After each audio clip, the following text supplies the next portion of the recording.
할렐루야. 예, 사랑하고 축복합니다. 여러분, 지난 한 주간 삶을 어떻게 사셨습니까? 정말 애쓰고 또 수고하는 자리에 여러분들이 서 있었는 줄 압니다. 하나님의 위로가, 그래서 오늘 이 시간, 이 예배하는 이 시간 넘치는 은혜로 함께하는, 그래서 하나님의 은혜가 우리 가운데 임하는 역사 여러분 경험하셨으면 좋겠어요. 그래서 하나님의 만져주심의 축복이 오늘 우리 가운데 충만했으면 좋겠습니다. 이 만져주심의 축복은요, 오늘 믿음의 사람들에게 주어진 특권입니다.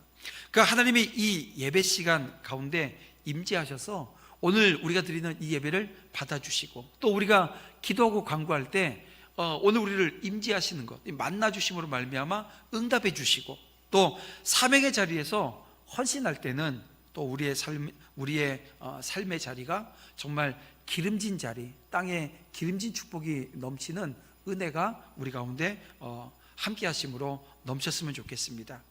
때로는 잠시 고난의 시간들이 있죠. 아픔의 시간들도 있습니다. 하지만 주님은 우리에게 견디라 말씀하시고 끝까지 충성하라고 말씀하세요.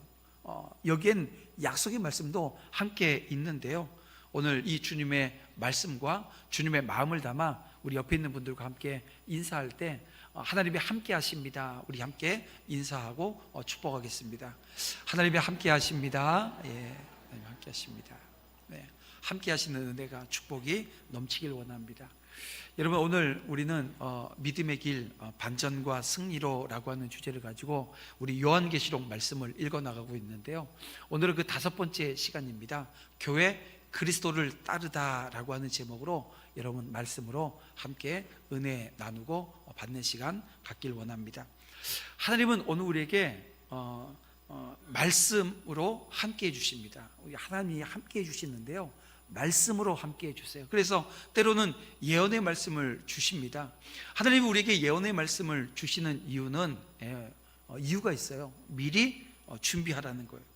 하나님의 마음을 헤아려서 준비하는 자리에 서라는 거예요. 그리고 또 하나, 그 일이 이루어질 때 잘 감당하도록 하기 위함이라는 것입니다. 자, 오늘 본문에 두 증인에 관한 이야기가 나오는데요, 이 환난의 때에 교회가 당할 핍박, 고난, 이게 뭔지에 대한 말씀을 우리에게 주세요. 또 어떤 자세로 이 복음 전파의 사명을 감당해야 되는가 라고 하는 이 어떻게 보면 큰 주제를 가지고 우리에게 말씀해 주고 있습니다. 우리가 요한계시록 이제 앞부분 그래도 그 1장, 2장, 3장 넘어가면서는 읽히는데요, 그 뒤로 넘어가면 막 숫자가 나오기 시작하고, 사실 오늘 본문도 어떻게 한글로 써 있으니까 읽기는 읽었는데 이게 어떤 내용인지 잘 헤아리지 못할 수 있습니다. 그래서 하나님께서는 왜 요한계시록의 말씀을 우리에게 주셨는지를 우리가 이해하고 알면 이게 읽히기 시작하고 우리의 영의 눈이 띄어지게 되어지면 이 말씀들이 오늘 우리의 삶에 그대로 녹아나는 자리 만들어낼 수 있다는 거예요. 내 힘이 아니라 성령께서 함께 하시기 때문에 가능한 삶의 자리 되어진다는 것입니다. 그래서 오늘 이 두 증인 이야기를 통해서 하나님께서 오늘에게 무엇을 말씀하시는지, 그 말씀의 의미를 우리가 한번 찾아갔으면 좋겠어요. 자, 오늘 본문을 보면 명확한 건 하나님께서 오늘 우리에게 사명이라고 하는 걸 말씀해 주세요. 뭐냐면 이 복음 전파의 사명 감당하라는 거예요.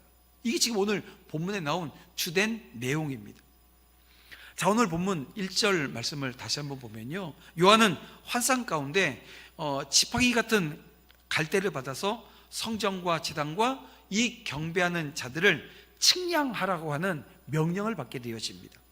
자, 그렇다면 왜 하나님께서는 요한에게 측량하라고 말씀하셨을까요? 또 측량의 대상인 성전과 제단과 이 경배하는 자는 누구를 가리키는 것일까요? 여기에 대한 질문에 대한 답을 우리가 얻게 되어지면 좀 본문의 말씀이 명확해집니다.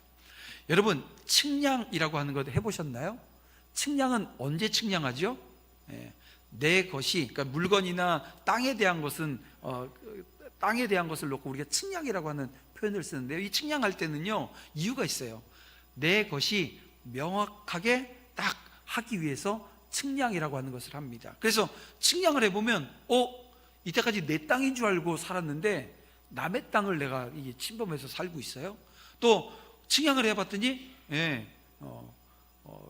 내 땅이 남의 땅으로, 다른 사람이 내 땅을 쓰고 있는 것들을 보게 되어집니다. 그래서 이 캄보디아에 가면요, 막 농사 짓는 밭이고 논이고 한데요, 갑자기 거기에 담벼락이 한 1m 정도 되는 담벼락이 쭉 서 있어요. 그래서 제가 문서교사님한테 갑자기 저기 뭐 건물 지으려고 뭐 담쳐놨어요 그랬더니 그게 아니라 땅을 사고요, 땅을 돈 주고 산 다음에 이 땅의 경계를 명확하게 하기 위해서. 왜냐하면 우리나라도 그 측량 기술이 지금 좋아요. 그래서 그 공무원들이 나오면 이 GPS를 이게 뒤에다 짊어지고 나와요.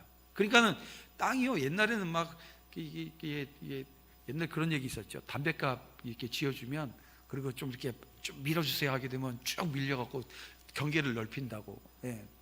그런데 지금은 그게 안 돼요. GPS가 정확해서 딱 경계가 나옵니다. 그리고 요즘 항공사진에다가 지적도 딱 올리면요, 정확한 지적, 내 땅이 어디까지인지 딱 나와요. 제가 교회 부임하기 전에 사역했던 상주제일병원이요, 본관 건물이 CUG에 150평 되는 건물의 절반이 CUG 땅에 들어가 있는 거예요. 그러니까는 쓰고 있는 땅이 한 300평 정도가 CUG를 갖고 있는 거예요. 그래서 제가 그 전에 이 건물 지었던 분이 얼마나 힘이 좋으면 미는데 한 200평을 밀어놨으니까요, 대단하다. 근데 저는 그 땅 찾느라고요, 머리털 다 빠졌잖아요. 지금 이게 제가 그때 머리털 빠진 게, 신장로님은 좀 부러워할 정도의 제가 머리털을 갖고 있긴 하지만 그때 많이 빠졌어요. 얼마나 힘든지 몰랍니다. 이게 측량이라고 하는 이유가 이런 거예요. 내 것을 확인하기 위한 과정이라는 거예요.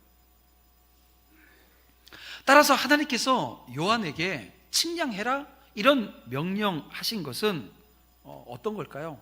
하나님의 것을 구분하시겠다는 거예요. 그리고 구분해서 그럼 뭐 하시게요? 오늘 본문 내용을 쭉 보게 되어지면 보호하시겠다라고 하는 의미가 여기 담겨져 있는 거예요. 또한 여기서 측량의 대상으로 언급되어진 성전, 또 제단, 경배하는 자들, 여러분 이것은 하나님께 택함 받은 성도, 다시 말하면 참 교회에 대한 상징적 표현인 것입니다. 즉 하나님은 이 당신의 교회를 보호하실 것을 이 측량이라고 하는 이 방법으로 지금 나타내신 것입니다. 하나님께서는 요한이 본 이 환상을 통해서 극심한 박해 가운데 있었던 이 당시 이 초대교회 성도들에게 위로를 주기 위함이었습니다. 하나님께서는 이마에 인침을 받은 성도들이 결코 멸망하지 않을 멸망하지 않은 것처럼 자신이 측량해서 보호하시기로 한 자들이 이방인들에 의해서 이 멸망하지 않는다, 이방인의 발 아래 두지 않으시겠다라고 지금 어떻게 보면 오늘 본문 가운데 천명하고 계시는 거예요. 물론 그렇다고 해서 성도들이 아무런 어려움을 당하지 않는가? 그렇진 않습니다. 다른 사람이 환난과 고통 중에 있을 때 홀로 영광된 자리에 서 있지는 않는다라고 하는 거예요. 성도와 교회 또한 마지막 때 이 대환난을 피할 수는 없어요. 그러나 성도와 교회는 하나님의 측량의 대상이 되어진다고 말씀드렸잖아요. 그래서 그런 대환난 가운데서도 하나님의 보호하심 가운데 영원한 멸망이라고 하는 것을 하지 않게 되어집니다. 사랑하는 성도 여러분, 지속적인 박해와 핍박 가운데 하나님의 말씀을 지키는 자들은 항상 이 최후 승리를 거머쥐게 된다라고 하는 것, 이걸 지금 기억해야 돼요. 그리고 우리는 역사 가운데, 우리 2000년 역사 가운데 주님이 주신 이 말씀이 적용되어진 많은 그 현장들에 대한 기억들을 우리는 가지고 있습니다. 그렇습니다. 그리스도의 영이 우리 안에 계시고 우리가 주 안에 있는 한 우리는 세상에 짓밟히지 않는다는 거예요. 그러므로 우리는 아무리 극심한 환난을 겪는다 할지라도 절대로 우리를 버리지 않으시는 하나님을 향한 믿음, 그리고 하나님을 향한 경배, 우리 가운데 있어야 한다는 것입니다.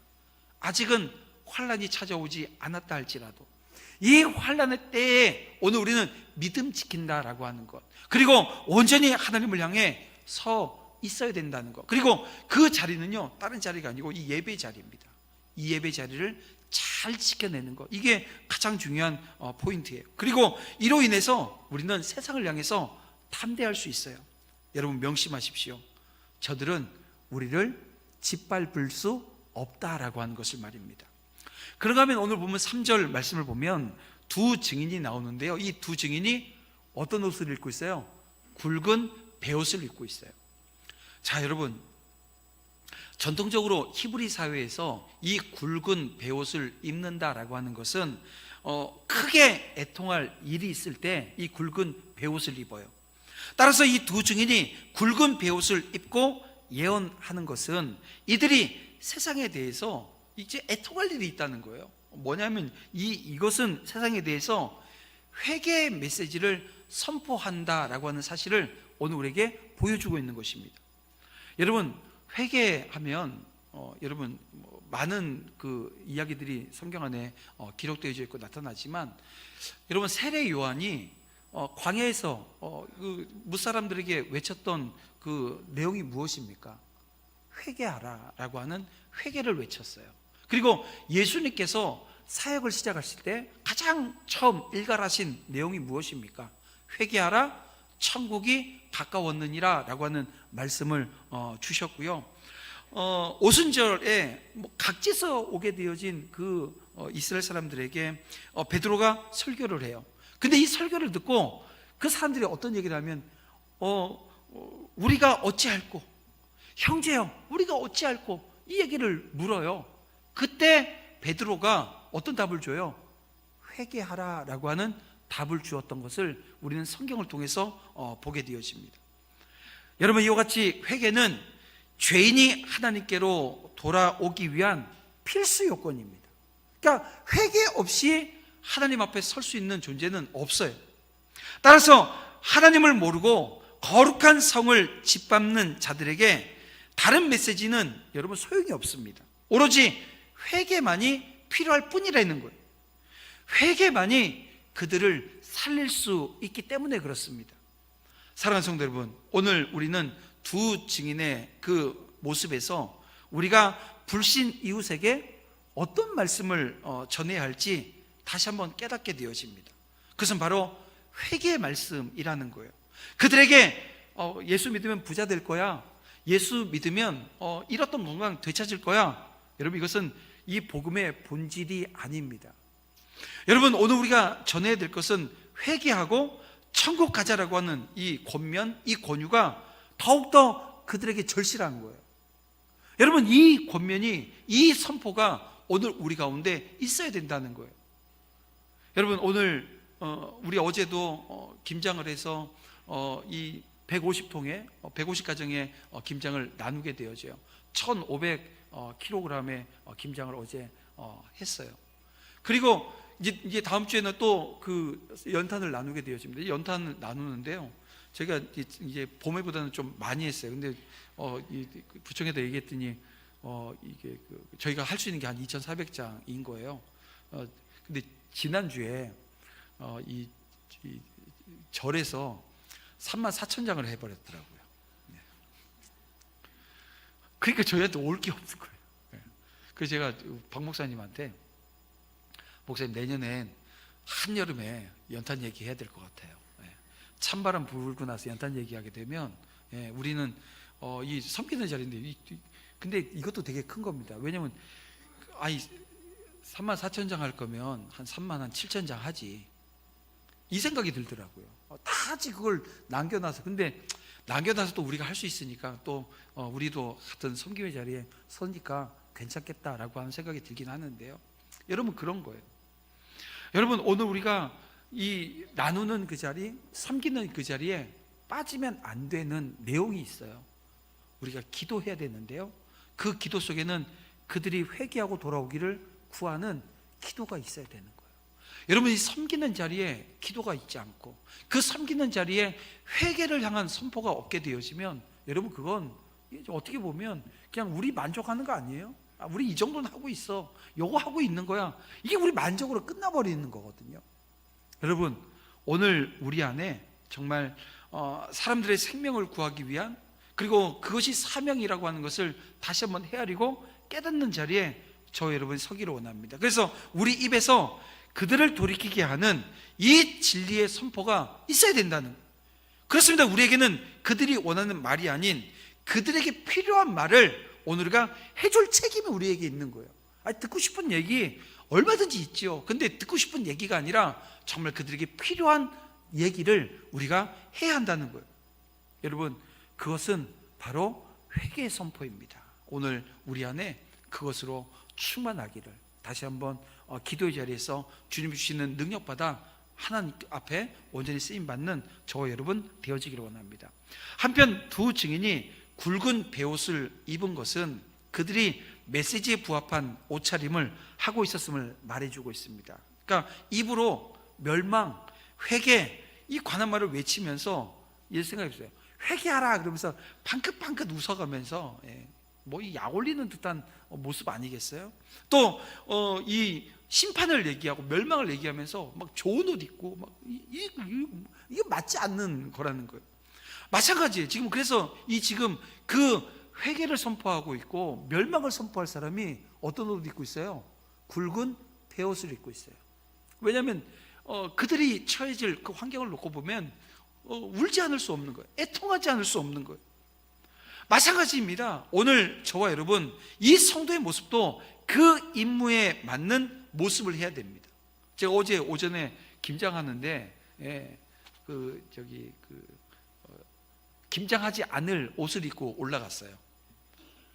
왜냐하면 청장님 오셔서 감사장 하나 주신다 그랬는데 또 추리링으로 입고 가서 이렇게 바뀌는 좀 뭐해서 갔더니 저는 이제 마마클럽 기도하에 가는 줄 알고 다들 오해를 하셨더라고요. 제가 김장을 좀 잘하거든요. 김장하면 정김장. 집에서 김장하는데 손이 모자라면 저를 초대하시면 금방 해드립니다. 빨리 해드립니다. 맛은 보장하지 못해요. 하여간 뭐 그렇게 그랬더니 이제 그랬어요. 그리고 나중에 옷 갈아입고 올라가서 김장을 했는데요. 그런 거예요. 설교하는데 제가 김장하는 복장 입고 설교하러 올라오면 당회가 열립니다. 목사님이 이상해졌다고. 어떻게 좀 우리 해야 된다. 아마 당회가 열리지 않겠나 싶어요. 여러분, 우리가 선 자리가 어떤 자리냐에 따라서 오늘 우리의 옷이 오늘 우리가 서야 되는 마음가짐부터 해서 다 달라지는 거거든요. 여러분, 오늘 우리가 내 맡은 임무 거기에 맞는 그런 자리에 저와 여러분 서야 될 줄 압니다. 또 보세요. 우리 삶은 우리의 임무를 반영하는 것이어야 합니다. 우리가 입으로는 회개를 얘기하고 겸비함을 말하면서 실제로는 향락을 쫓고 방종에 빠져 있는 삶을 살고 있다고 한다면 생각해 보세요. 세상 사람들은 우리가 전하는 어떤 말도 받아들이지 않을 겁니다. 요즘 마약 되게 문제가 되잖아요. 근데 연예인들 중에 마약을 해서 뭐 마약했다라고 하는 의심을 받고 뭐 신문에 오르내리게 되어지면 어때요? 그 사람이 나오는 뭐 드라마, 그 사람이 하는 음악 듣지도 않고 보지도 않습니다. 왜냐하면 그건 아니라는 거죠. 마찬가지인 거예요. 오늘 우리가 예수 그리스도 십자가 은혜로 말미암아 구원받아 오늘 우리에게 주어진 사명의 자리에 서 있는데요, 이 사명에 걸맞는 그 신앙의 모습이 없게 되어지면 똑같은 일이 발생합니다. 회개하는 교회는, 그리고 회개하는 성도는 다른 사람들을 구원할 수 있는 능력을 발휘할 수 있어야 되는데요, 그 능력의 그 첫 자리가 오늘 우리가 어떤 모습으로 서 있느냐라고 하는 것입니다. 여러분, 또한 심판에 대한 두려움과 슬픔이 여러분 교회와 성도 안에 있을 때, 교회는 세상 속에서 재구시를 감당하게 되어집니다. 여러분, 그런 거예요. 안락함을 추구하는 교회, 양적 번영만을 양적 번영을 가치로 삼는 이 교회는 여러분 세상을 움직일 수 있는 능력이요 이미 상실한 교회라고 저는 봐요. 그래서 이런 교회는 세상을 일깨워 구원시킬 수 있는 능력 자체가 없어요. 여러분, 오늘 우리 교회가 어떤 자리에 서 있는지 살펴야 됩니다. 오늘 안락함을 추구하고 양적 번영의 가치를 두고 이거 아니라는 거예요. 작지만 큰 교회.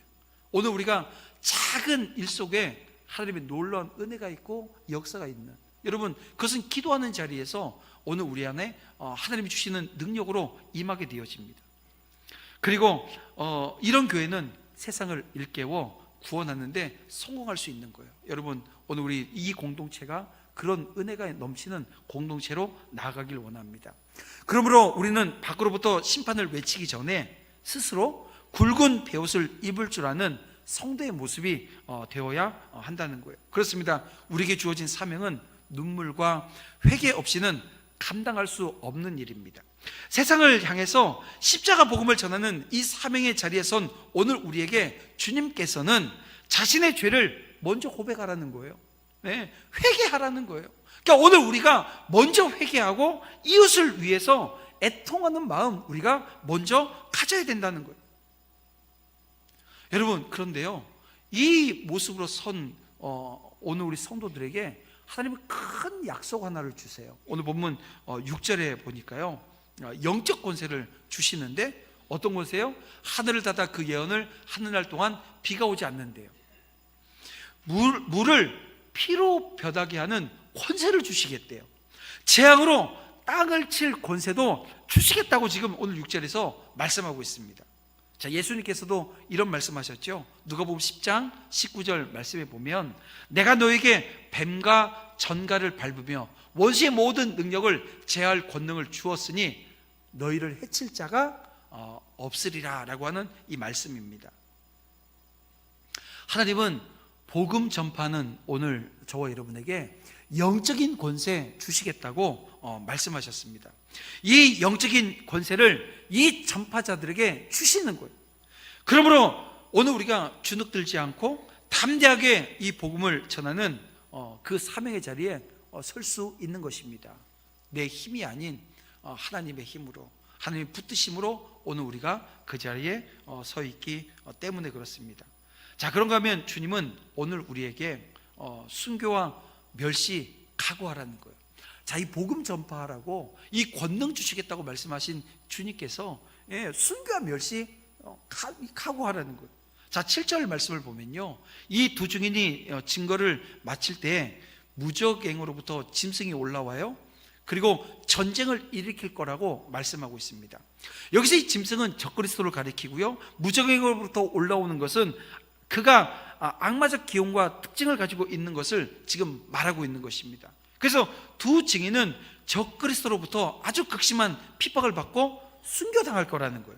그리고 시체가 길거리에 방치되어져 멸시받을 것에 대한 말씀을 지금 하고 있는 것입니다. 생각해 보세요. 이 지금 말씀이요, 막 너무 급변합니다. 자, 오늘 이 본문을 우리 좀 전에 지금 뭐라 그러셨어요? 하나님께서 복음 증거해라, 사명 감당해라, 내가 너 보호해 주겠다, 측량해서 보호해 주겠다 말씀하시고, 또 그 사명 감당할 때 뭐요? 권능도 주시겠다고 말씀하셨는데, 아니 갑자기 6절에서 7절 딱 넘어가면서 충돌돼요. 멸시당한대요. 당황하게 만듭니다.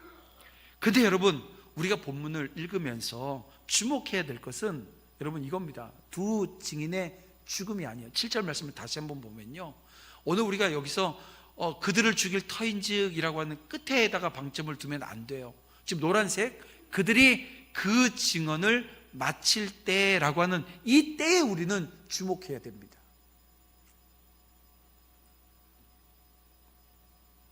즉 이 두 증인이 맡은 바 소임을 다한 후에는 패배가 있다는 거예요. 죽음을 맛보게 된다는 거예요. 다시 말하면 이런 겁니다. 이걸 지금 역설적으로 봐야 되는 거예요. 사명을 다 하기 전까지는 죽지 않아요. 사명을 다 하기 전까지는 죽은 이후에 이 멸시받는 자리가 없다는 거예요. 예수님께서 세상 모든 족속들에게 세례를 주고 말씀을 가르치고 또 지키게 하라고 하는 일을 하도록 오늘 우리를 부르셨습니다. 그리고 그 일이 다 마친 이후에 뭐가 있어요? 끝날이 임할 것을 말씀해 주셨습니다. 그리고 이 세상 끝날 교회가 당하는 죽음은, 자, 여러분 이렇게 보셔야 됩니다. 이 죽음은요, 표면적 죽음을 뜻하는 것입니다. 무슨 말이냐면 교회의 완전한 소멸을 이야기하는 거예요. 아니라는 거예요. 여러분, 이것은 이미 완성되어지고 더 이상 그 의미가 없어진 이 교회, 그러니까 주님이 이 땅에 다시 오시는 그날, 오늘 우리는 사명 감당한 이 교회가 주어진 사명이 다 되어지는 거예요. 다시 말하면 십자가 복음을 더 이상 우리가 선포하고 가르칠 이유가 없어요. 주님이 오셨기 때문에 그래요. 다시 말하면 말씀 선포의 사역이 종료되어진 것입니다. 때문에 교회는 최종적으로 죽음을 이기고 부활하게 되어집니다. 이 부활은 복음 전파를 위한 부활이 아니에요. 하늘로 올라가기 위한 부활인 거예요. 대적이 보는 앞에서 하늘로 올라가게 되어집니다. 여러분, 그러니 우리를 향한 하나님의 보호하심은 십자가 복음의 증거가 마칠 때까지 계속되어지는 것입니다. 저와 여러분의 사역이 마치는 그 순간까지 교회는 절대로 패배하지 않는다라고 하는 것을 말씀해 주고 있는 거예요. 여러분, 이것을 믿으시기를 주님의 이름으로 축원함을 드립니다. 절대요, 오늘 우리는 망하지 않습니다. 주님의 보호하심이 오늘 우리를 끝까지 함께 하시는 은혜로 우리 가운데 임할 것을 믿으시길 바랍니다. 여러분 세상을 어떻게 생각하십니까? 우리가 사는 이 사회를 여러분 어떻게 평가하시나요? 사실은요, 오늘 우리 성도가 이 세상을 어떻게 보느냐라고 하는 것이 별로 중요하지 않습니다. 왜냐하면 성도들은 이 세상보다는 저 천국을 바라보고 사는 사람들이기 때문에 그래요. 그러나 좋든 싫든 오늘 우리에게 주어진 삶을 살기 위해서는 세상 속에 살아야 돼요. 오늘 우리는 세상 속의 그리스도인들입니다. 그러니까 프랑스 이 자크 엘률이라고 하는 분이 세상 속의 그리스도인이라고 하는 책을 썼었는데요. 여러분, 이 세상 속의 그리스도인으로 저와 이분이 사는 거예요. 그래서 세상과 단절되어지면 안 된다는 거예요. 더욱이 우리에게 주어진 사명이 온 세상에 이 복음의 빛을 뿌리는 것이므로 마냥 세상을 무시하는 모습으로 살아갈 수는 없는 것입니다. 그러면 여러분 뭡니까? 그럼 우리는 이 세상을 바라보는 안목이 남달라야 되는 거예요. 달라야 된다는 거예요. 여러분, 이게 온전한 바른 안목을 가지고 있어야 세상을 평가할 수 있고 똑바로 볼 수 있습니다. 그래야만 성도들이 세상에 넘어지거나 실족하지 않게 되어지고요, 세상을 이기고 말씀을 바로 전할 수 있고 무엇보다도 천국을 소망하는 자리에 서게 되는 것입니다. 그런 의미에서 오늘 본문은 말세를 사는 성도가 세상을 어떻게 봐야 되는지에 대한 말씀을 해주고 있습니다. 자, 8절 말씀을 볼게요. 이 8절 말씀을 보면 우리 다 같이 한번 읽어볼까요? 시작. 그들의 시체가 큰 성 길에 있으리니 애굽이라고도 하니 곧 그들의 주께서 십자가에 못 박히신 곳이라, 이렇게 말씀하고 있습니다. 여기서 여러분 두 증인의 시체, 곧 이 교회가 길거리에 내버려져 이 치욕을 받게 되어질 큰 성, 어딜까요? 예루살렘 성을 가리킵니다. 그래서 주께서 십자가에 못 박히신 곳 어디였어요? 예루살렘 성이었어요. 이 진술이 분명히 여기가 어딘지를 말씀해 주고 있습니다. 그러나 이것을 문자적인 예루살렘 성이 아닙니다. 문자적으로 예루살렘 성을 이야기하는 게 아니라는 거예요. 왜냐하면 이 도성에는, 자 9절 말씀을 보면 백성들과 족속과 방언과 나라 중에 사람들이 살고 있어요. 또 10절 말씀을 보게 되어지면 그 사람들은 땅에 사는 자들이기 때문에 그렇습니다. 다시 말해서 그래서 이 큰 성은 예루살렘 성이 아니고요, 이 세상을 얘기하는 거예요. 이 종교적, 도덕적으로 타락한 모든 세속 도시를 상징하는 것으로 여러분들이 보셔야 한다는 겁니다. 그런데 계속해서 보면 이 세상을 상징하는 성에 대한 부연 설명이 쭉 나오는 것을 보게 되어져요. 자, 8절 말씀을 다시 한번 띄워주세요. 여기 보게 되어지면 그 성은 영적으로 하면 소돔이라고도 하고 애굽이라고도 하니라고 말씀하고 있습니다. 여러분, 성경에서 소돔 그리고 애굽이라고 하는 나라는 이 성들은 어떤 성들이에요? 하나님을 대적해요. 하나님의 백성으로 하여금 시험에 들게 하는 아주 대표적인 죄악의 도성들이고, 그리고 만악의 뿌리로 묘사되어져 있는 곳이 바로 이곳입니다. 그래서 이 소돔은 어땠어요? 그래서 하나님께서는 그곳에 불심판을 내리셨던 곳이 소돔이었고요. 애굽은요, 이스라엘 백성들이 그곳에서 압제를 당해요. 너무 모진 고통 속에서 하나님은 부르짖을 때 이스라엘 백성들을 구원내셨던 장소가 바로 애굽입니다. 그래서 애굽 역시 하나님에 대한 한거한 억압과 이 속박의 도성이었음을 우리는 보게 되어집니다. 그렇습니다. 성경은 영적인 면에서 이 말세의 세상을 가리켜서 이 죄악으로 부패하고 하나님을 대적하고 하나님의 백성들을 함정으로 밀어넣는 곳이라고 말씀하고 있는 거예요. 정말로 그렇습니다. 그래서 오늘 우리가 영적인 안목, 이 영안을 열고 세상을 볼 수 있어야 돼요. 세상은 죄악으로 가득 차 있고 그 생각과 행동하는 모든 것들이요, 선하면 얼마나 좋겠어요. 근데 악하다는 거예요. 그들은 하나님을 대적하는 것을 의무로 삼고 허탄한 무신론이나 교만이 가득한 이 과학 만능주의를 부르짖고 있습니다. 또 어떻습니까? 돈과 쾌락의 덫을 놓아서 하나님의 백성들을 넘어뜨리기 위해서 정말 어떻게 이렇게까지 할 수 있지? 할 정도로 최선을 다해요. 여러분, 이것이 바로 세상의 모습이라는 거예요. 사랑하는 성도 여러분, 영적으로 바른 성도라고 한다면 여러분, 세상이 분명 썩고 부패한 곳이라고 하는 사실을 잘 알아야 합니다. 또한 썩고 부패한 그들을 향해서 소생시키는 이 복음의 열정을 오늘 우리가 품어야 된다는 거예요. 복음의 열정, 우리가 품어야 된다는 거예요. 세상을 향한 연민이요, 가지고 있어야 됩니다. 세상을 향한 연민이 있기 때문에 우리가 섬기는 거예요. 김장으로도 섬기고 연탄으로 섬기고, 또 무엇보다도 토요일마다 모여서 십자가 복음 전하기 위해서 노방전도 하는 겁니다. 하나님 나라 운동하는 거예요. 하나님 나라 확장을 위해서 오늘 우리가 때를 얻건 못 얻건 어떤 환경 가운데 있다 할지라도 오늘 우리는 그 섬기는 자리에 서게 되어집니다. 그런데요, 우리가 연민을 가지고는 있지만 미련은 갖지 않아야 된다는 거예요. 세상을 향한 미련은 끊어내야 된다는 겁니다. 세상을 향한 연민은 우리가 가져야 됩니다. 하지만 미련을 품지 않는 성도, 바로 참 성도라고 하는 것입니다. 사랑하는 성도 여러분, 오늘 본문에서 세상의 외적인 면이 아닌 영적인 면을 굳이 밝힌 이유가 여러분 어디 있다고 보시나요? 이는 바로 오늘 우리에게 영적인 눈으로 이 세상을 보라고 하는 권면인 거예요. 우리 눈에 보이게끔 만들어 놓은 이 사단의 어떻게 보면 얄팍한 속임수에 넘어가지 말고 영적인 눈으로 세상을 볼 수 있는 저와 여러분 되어지길 원합니다. 여러분, 이 시대는 소돔과 같이 이 도덕적 타락이 극치를 보여주고 있어요. 또 애국과 같이 적그리스도의 악하고 아주 강압적인 폭정 아래 지배당하는 그 세상의 모습을 여러분 지금도 보고 있지만 앞으로도 계속 보게 될 것입니다. 마지막 때가 되고 시대가 악해질수록 세상은 여러분 복음을 전하는 자들을 그냥 두지 않습니다. 핍박한다는 거예요.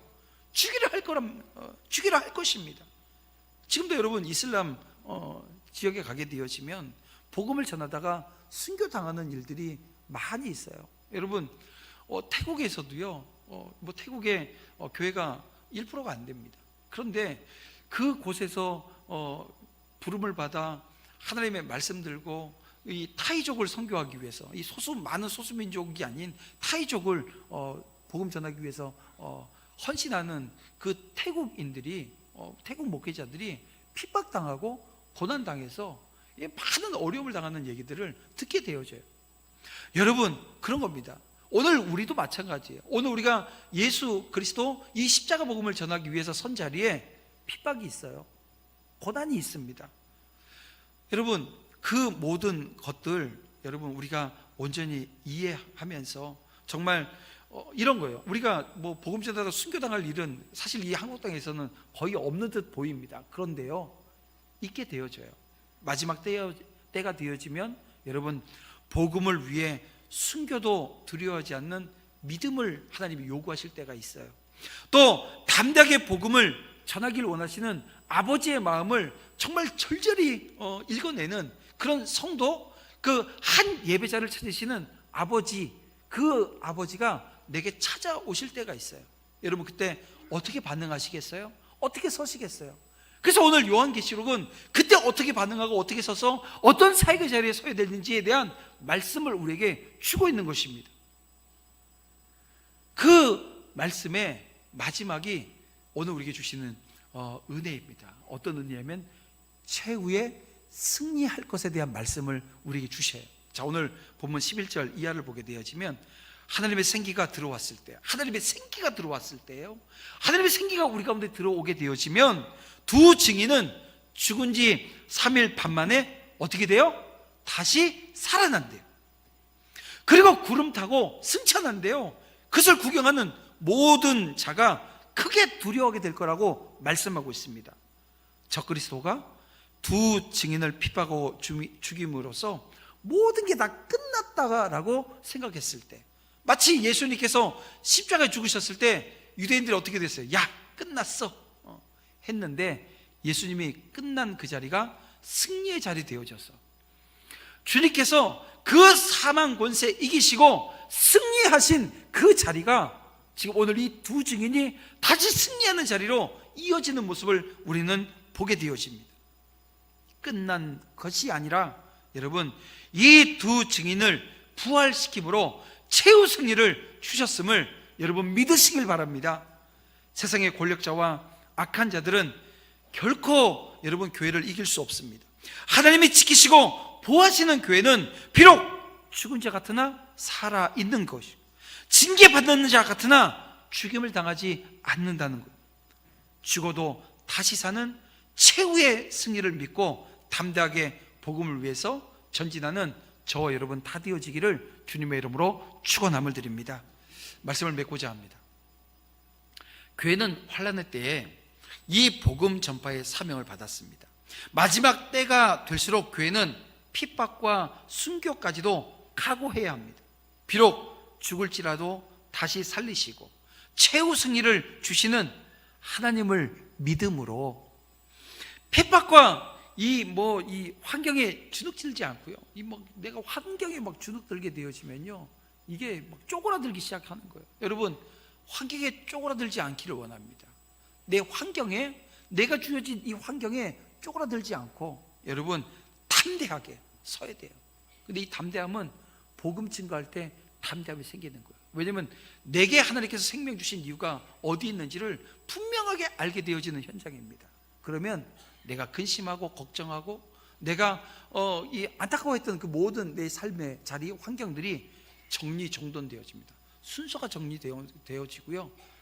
오늘 우리가 복음 전함이 내게 주어진 사명이라고 하는 것을 다시 한번 깨닫고 그 자리에서는 은혜로 다시 한번 믿음의 한 걸음을 내딛게 되어집니다. 여러분, 믿음은요 그렇게 한 걸음 내딛는 거예요. 한 걸음 내딛자 그러면 또 막 크게 막 해갖고 막 큰 걸음으로 막 한 걸음 내딛어야 된다고 생각하는데 아니요, 한 걸음입니다.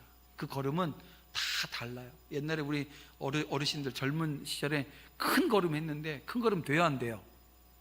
안 돼요. 그냥 조금만 내딛어도 그게 한 걸음인 거예요. 애기들이요 누웠다가 엎어지기 시작하고 한 개 잡고 일어나기 시작하고 지발로 걷기 시작하면 손잡고 걷는 거 손 탁 떼버리고 자기 혼자 걷겠다고 걷는데 요 애들 이렇게 비탈진 데도 오게 되면 지가 거기 걸어서 올라갈 수 있다고 생각해요. 그런데 거기서 뭐예요?